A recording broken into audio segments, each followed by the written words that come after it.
Ito ay pagsasalita ng ating kalayaan.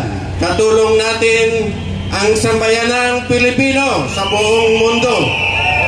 Nagugulat lang ako sa ginagawa ng PNP Region 11 dahil nung nasa Davao ako, 4 na regional commander ang katulong namin sa pagpatahimik ng Region 11. Kasama ko si General Bakay noong 1981. Pinalitan ni General Olano. Pagkatapos si General De Guzman.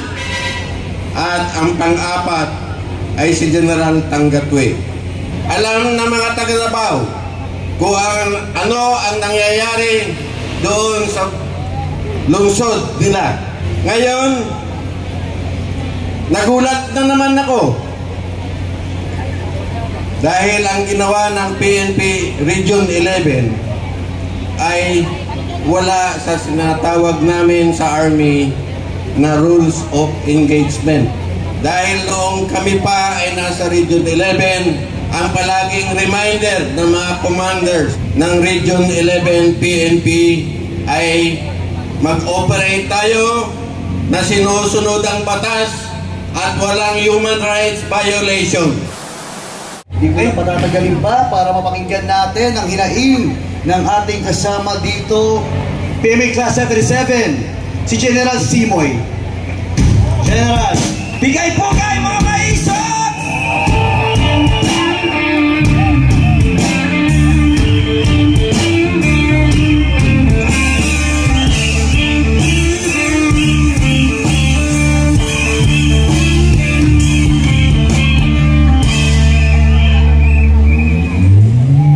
Magandang gabi sa inyong lahat. Bago ako magsisimula, maaari po bang tumayo tayong lahat at magdasal ng daigdim sa ating mga sarili? 1 minuto lang po ang ating ialay para sa sambayanang Pilipino. Kanya ko, boss.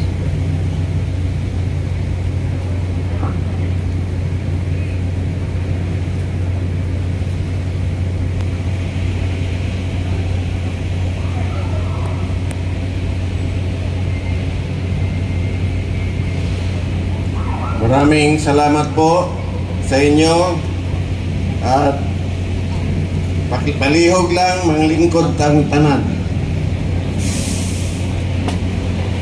Sa mga Ilonggo, maayong nga gabi sa inyo nga tanan. Pero pag binato natin sa Ilocos, naimbag garabi.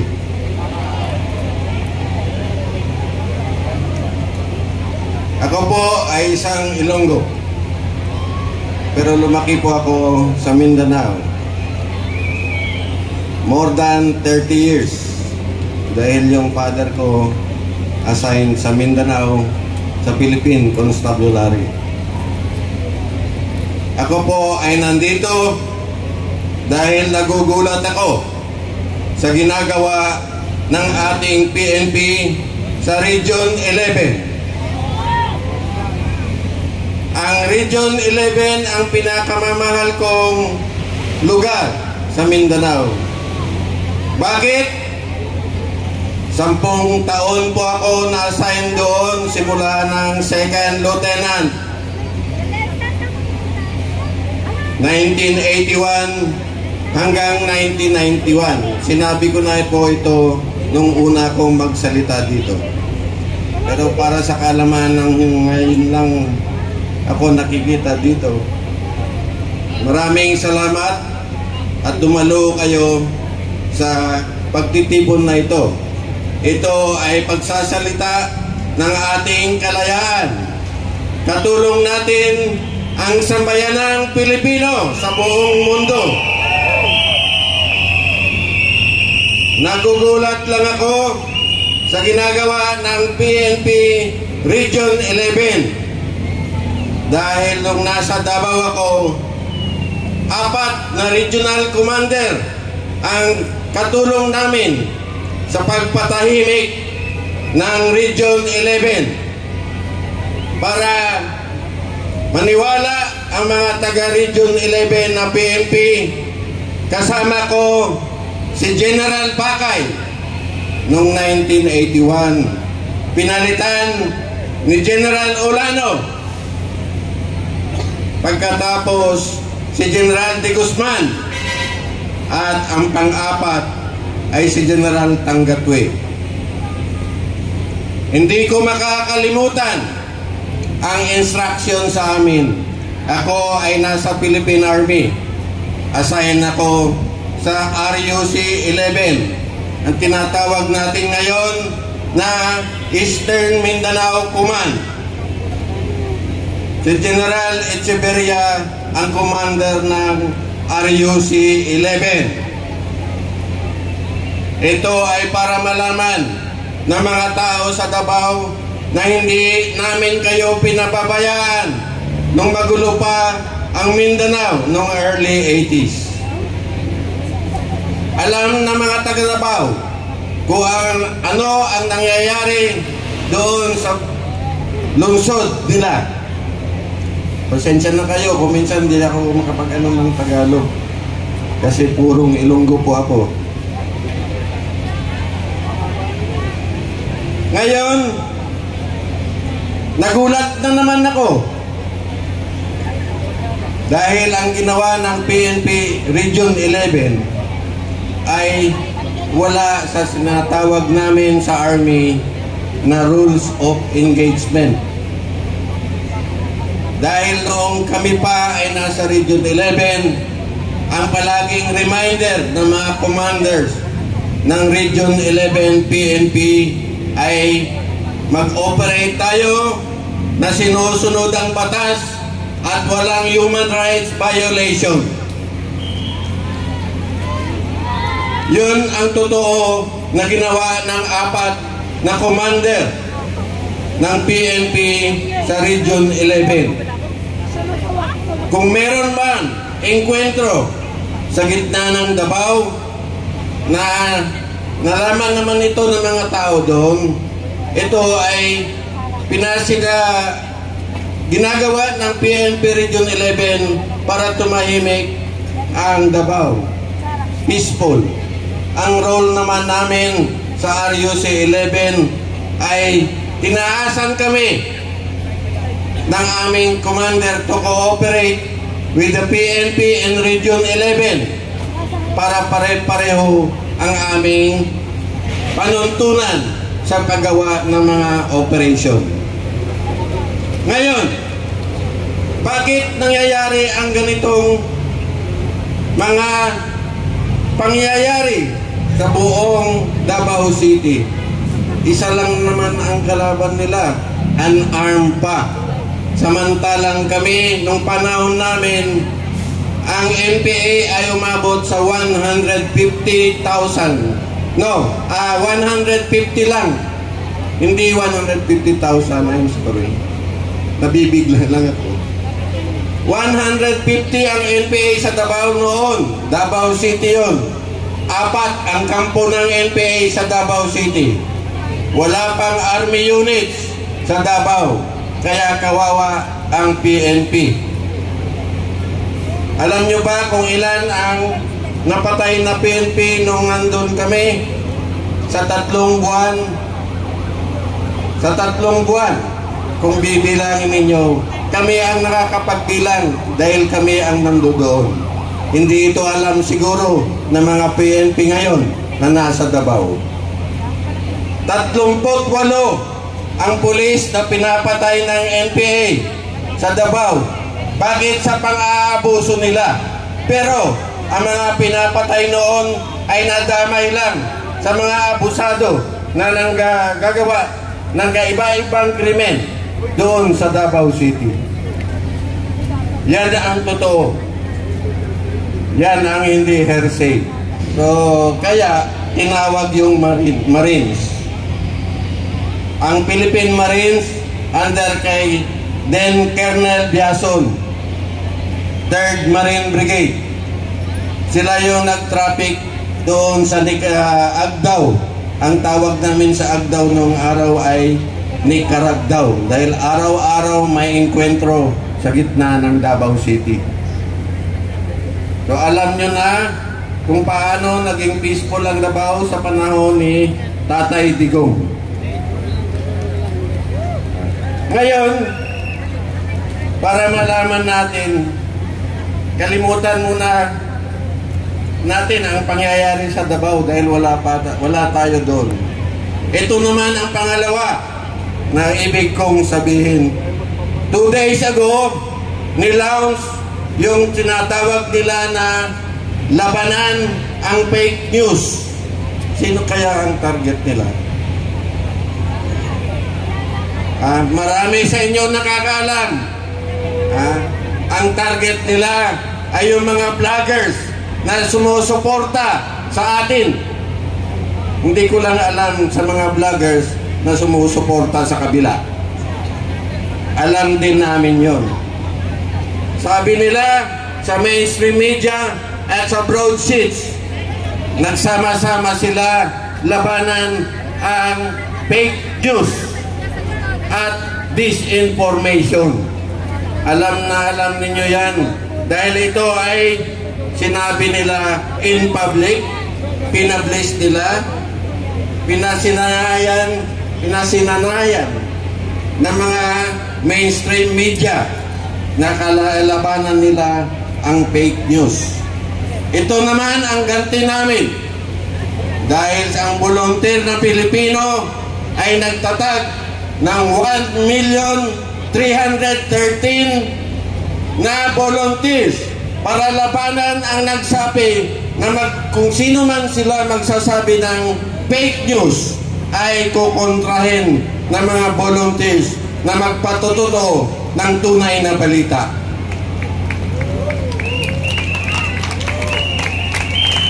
Bakit alam ko?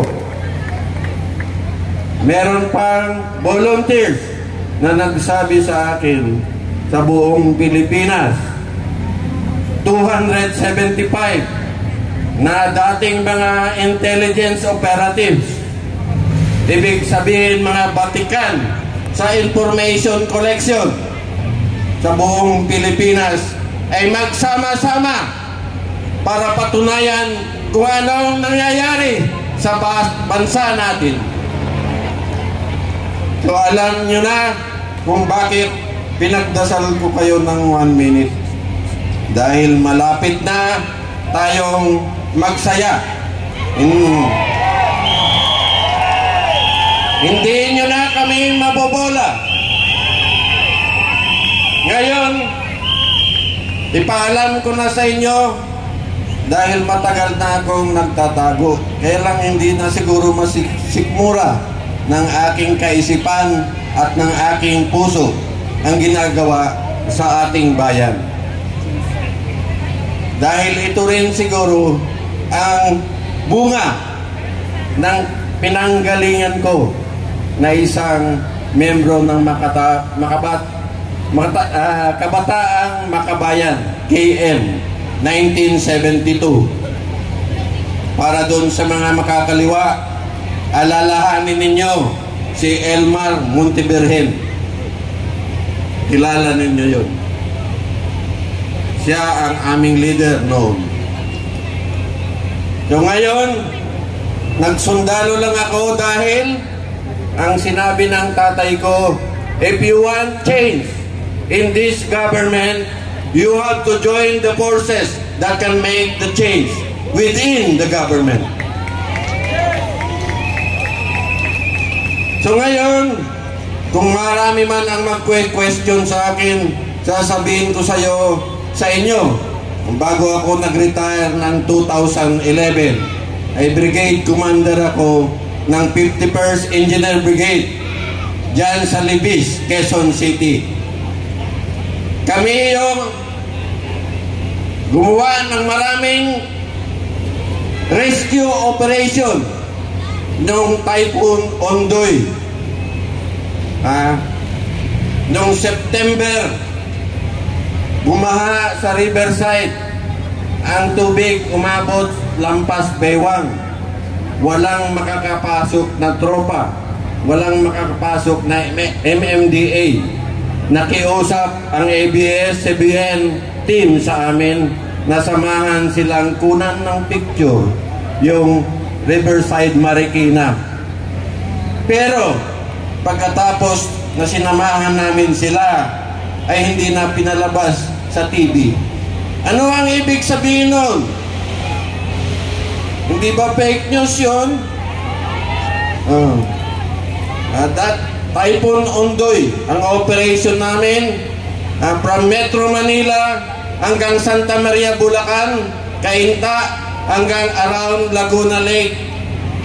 Ang gamit ko ay helicopter ng US Forces dahil kaibigan pa namin ang US Forces. Yun ang flood disaster relief operations na ginawa namin, at kami rin ang naglinis sa Provident Village.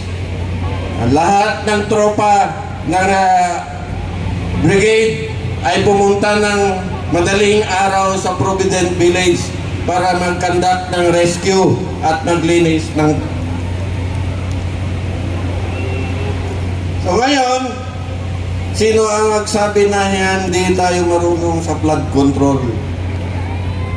When I was the commander of the army units na tinahasan ng Secretary of National Defense to go around Metro Manila. Another, ito ang pangatlo, sasabihin ko sa inyo. Sabi ng PNP Region 11 ay ginagawa lang naman ang trabaho nila. Diba, ginagawa lang naman ang trabaho nila, and you are releasing more than 5,000 combat-ready police officers. Ang sinasabi ko ay combat-ready. Bakit? Dahil naka-combat uniform sila uniform ng SWAT. Diba, yan ang special forces ng PNP nang na-deploy. Pero ang ginawa nila sa KOGC ay nagtatag sila ng Advanced Command Post, in short, ACP.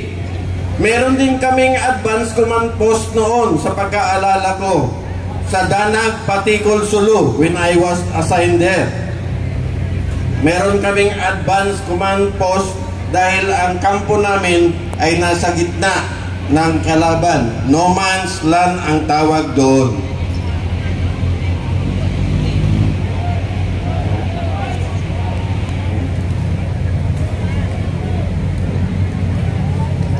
Yun lang po ang gusto kong ipaalam sa inyo, na sana ay maliwanagan na yung mga Pilipino na nakikisama sa atin na labanan ang katotohanan ay sana makipagtulungan tayo sa ating grupo na tinatawag natin ang Maisog. Ngayon, so siguro naman ay dito na muna akong marami pa sana, pero dahil malapit na yung sinasabi nilang peligrong oras ng pag-uwi. So maraming salamat po, at sana ay maliwanagan kayo sa aking sinasabi. Maraming salamat po.